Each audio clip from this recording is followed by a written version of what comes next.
pixel trên cây lơ lục pixel trên cây lơ lục pixel là đây là hột này pixel này pixel này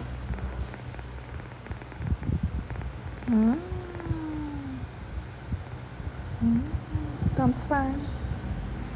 cái bông đích đích đặt cái ngầm một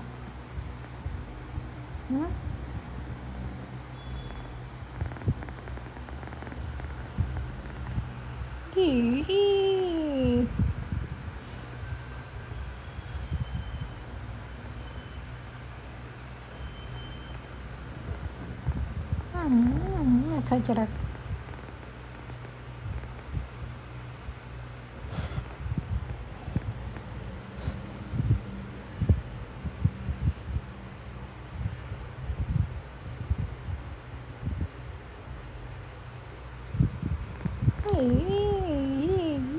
chân lên con này cái chân lên này cái chân này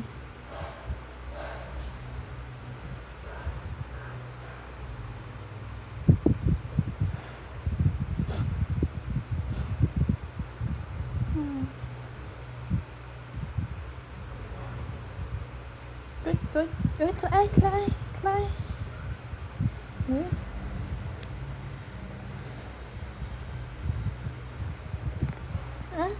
Clay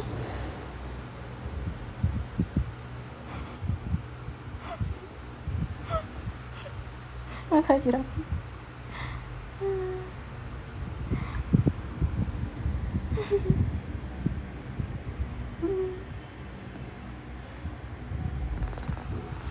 béo